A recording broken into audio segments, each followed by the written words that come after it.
Welcome to our special episode.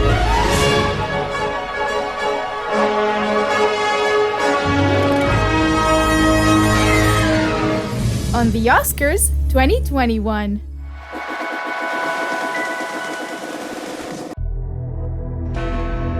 "2020 has brought on all sorts of historic events, starting with the pandemic. COVID-19 can be characterized as a pandemic. East Asians were looked upon as if they were the virus walking. He called me Chinese virus. Black Lives Matter! The rise of the Black Lives Matter global movement upon the killing of George Floyd, to Proud Boys and Antifa, and presidential elections that turned into a Capitol mob rampage. We've outlived a year where our real world superseded dystopian movies.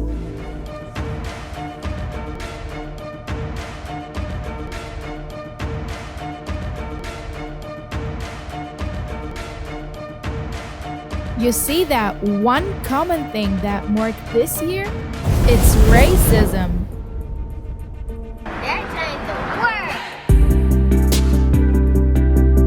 Not only manifest in these race awakening waves, but also in another race, the Oscar race.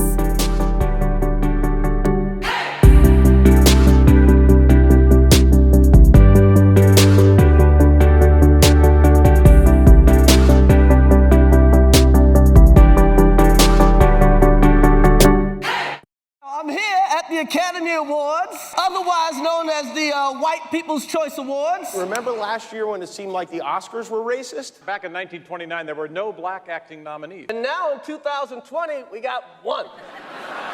But the Academy has finally decided to listen and was eager to wrap up this historic year with even more historic record-breaking Oscar nods and wins. Welcome to the 93rd Oscar. In an exotic year with no blockbusters and 5 streaming movies out of 8 vying for Best Picture, Netflix outshone theater giants and led this category with 2 nods and a total of 40 Oscar nominations, notching 7 accolades, the most of any distributor. 70 women receiving 76 Oscar nods, over 40 nominees of color, no race, gender, color, ethnicity, national origin, religion, age, inexperience, or even death has gotten in the way of any of these. Chloe Zhao, the first Asian woman and woman of color to take out an Oscar for Best Director. Steven Yeun, the first Asian American nominated for Best Actor. Yo Jung-yoon, first Korean actor and only the second Asian actress to ever win an Oscar. Christina Oh, the first Asian American woman to receive a Best Picture nomination. Viola Davis, the most nominated Black actress in Oscar history. Daniel Kaluuya and Lakeith Stanfield, the first 2 Black actors nominated for the same film. Emerald Fennell, the first British woman to be nominated by the Academy for directing and to notch solely a Best Original Screenplay Oscar. Riz Ahmed, the first Muslim nominee for Best Actor. Anthony Hopkins, the oldest Best Actor Oscar winner. Mia Nin and Jamaica Wilson, the first Black women to ever receive an Oscar in makeup and hairstyling. Andra Day, the first Black female lead acting debut Oscar nominee. Or the late Chadwick Boseman, the first Black actor to be nominated posthumously, from walking down that red carpet and receiving Oscar recognition. Finally, the nominees for Best Picture voted by all members of the Academy are The Trial of the Chicago 7. We want to underscore again that we're coming to Chicago peacefully, but whether we're given permits or not, we're coming.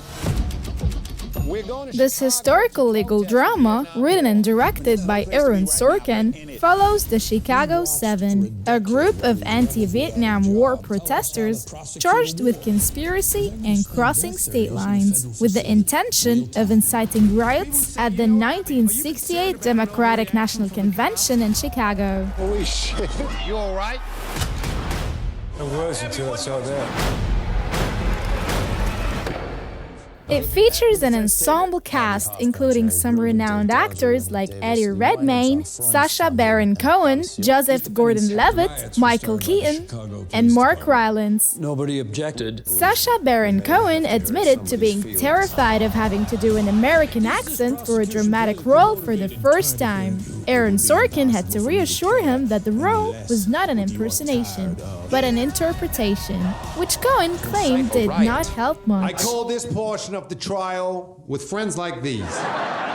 My trial's begun without my lawyer. The court assumes this film went on to earn 5 nominations and returned home surprisingly empty-handed. How much is it worth to you? What's your price? To call off the revolution?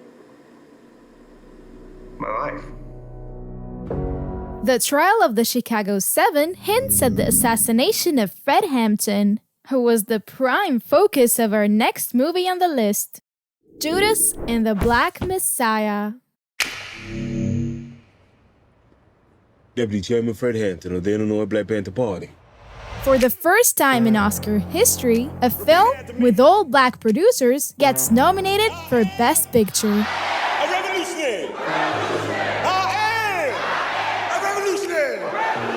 This biographical drama depicts the betrayal of Fred Hampton, played by Daniel Kaluuya, a chairman of the Illinois chapter of the Black Panther Party in late 1960s Chicago, at the hands of William O'Neill, an FBI informant. He's a murderer, freedom fighter, but you can't murder freedom! Director Shaka King described the initial idea for the film as The Departed inside the world of COINTELPRO. 10 black nominated contributors from 5 total Oscar nods means the film now has the most black Oscar nominees ever for a single film, snagging an Oscar for Best Supporting Actor. Another movie that racked up 10 nods is Netflix's MANK.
You're living with your daughter at the moment?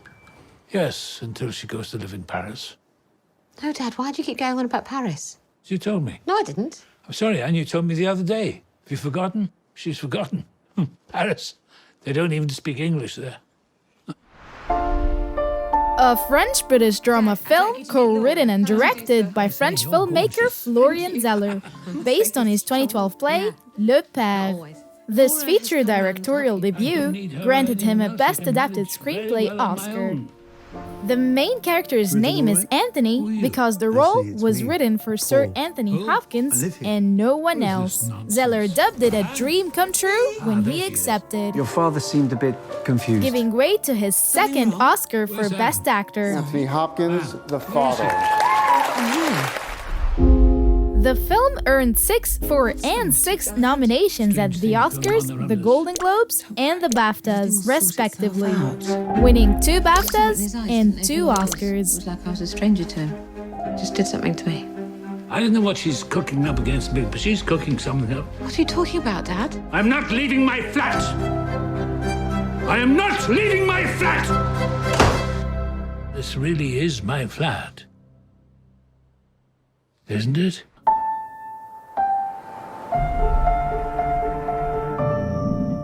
Next, another movie directed by a non-American, Nomadland. You are one of those lucky people that can travel anywhere. Yes, ma'am, I know. And they sometimes call you nomads. This American drama stars Frances McDormand as a woman who leaves her hometown of Empire, Nevada, after her husband dies and the soul industry closes down, to be houseless traveling around the United States. Nomadland also features real-life nomads like Linda May, Swanky, and Bob Wells as fictionalized versions of themselves. I need work. I like work.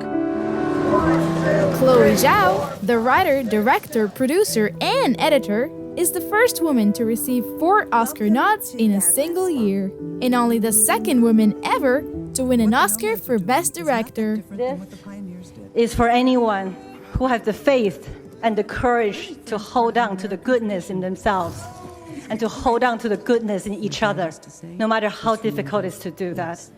And this is for you. You inspire me to keep going. Disney's Nomadland crowned Frances McDormand with a 3rd Best Actress Academy Award. I have no words. My voice is in my sword. We know the sword is our work, and I like work. Clearly, women dominated all major Academy Award nominations for this film: Best Director, Best Actress, Best Adapted Screenplay, and Best Picture.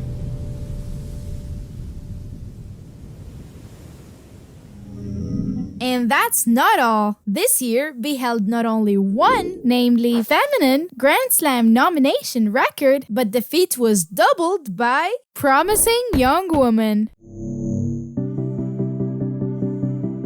A black comedy thriller starring Carey Mulligan as a woman who seeks to avenge the death of her best friend, who was a victim of rape. The title is a reference to Brock Turner, a Stanford University student who was convicted of sexual assault in 2016.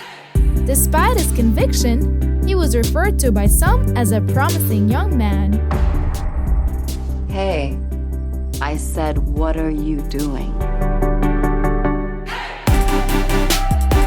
Solely written and directed by Emerald Fennell, this feature made her the first woman in history to receive a Best Director Oscar nomination as a debut director and score a Best Original Screenplay award. Emerald Fennell, Promising Young Woman.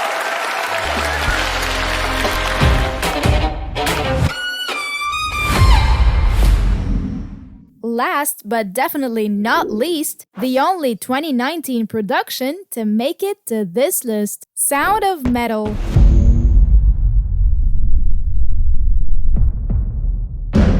Your hearing is deteriorating rapidly. We'll come back. Till then, Lou, we just keep going, okay? No. Lou, No. let's play tomorrow. Let's see what it's like, okay? I'm gonna be like a click track. You can play to me. Yet another American drama film, directed and co-written by Darius Marder, starring Riz Ahmed as a metal drummer who loses his hearing. I can't hear you. Do you understand me? I can't. I'm deaf. I'm deaf! During scenes where Ruben is struggling to reconcile his hearing loss, Riz Ahmed wore auditory blockers deep inside his ear canal that emitted white noise. He told USA Today that he couldn't hear anything, including the sound of his own voice. I need you to wait for me, okay? You're it for me, Lou. You're my heart. You're it for me, okay? You gotta wait for me. After some time, he decided to forego the sound blockers and simply immerse himself in deaf culture by communicating with the director and deaf cast almost exclusively through ASL. He also spent 6 months learning the drums for this film. Magnificent. Amazon acquired the distribution rights for Sound of Metal, which took home 2 Oscars in sound and film editing. We'll never abandon you.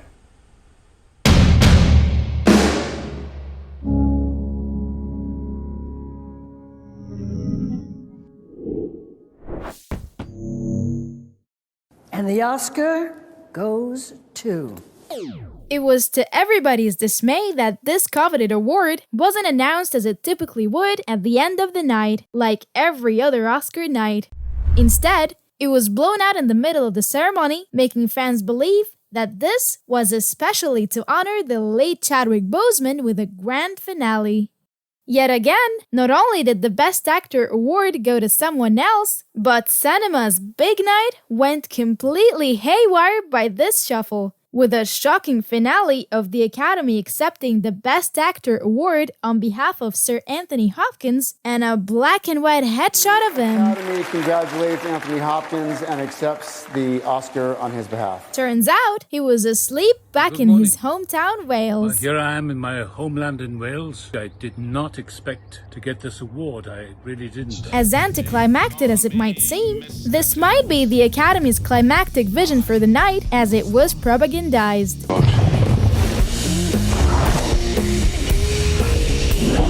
As the Academy phrases it, have you enjoyed the show?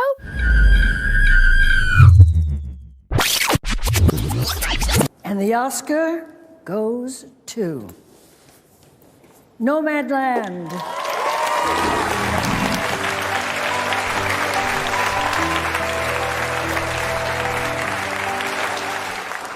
We thank the Academy, and we thank our brilliant fellow nominees, and we thank all the hearts and hands that come together to make this movie. From Searchlight Pictures, Jessica Buder, who trusted us with her beautiful book, to our brilliant cinematographer Joshua James Richards, and to the entire Nomadland company. We want to show our deepest gratitude to Linda May, Swanky, Bob Wells, and nomadic community, all the people we met on the road. Thank you for teaching us the power of resilience and hope, and for reminding us what true kindness looks like. And now I give you Fern. No, I'm not. I'm Fran.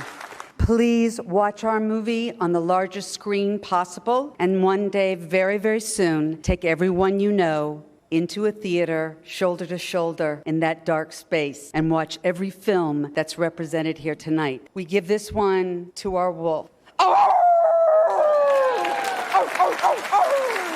Now winning Best Picture at the Golden Globe, the BAFTA, and the Academy Awards, as well as almost every other respective award there is.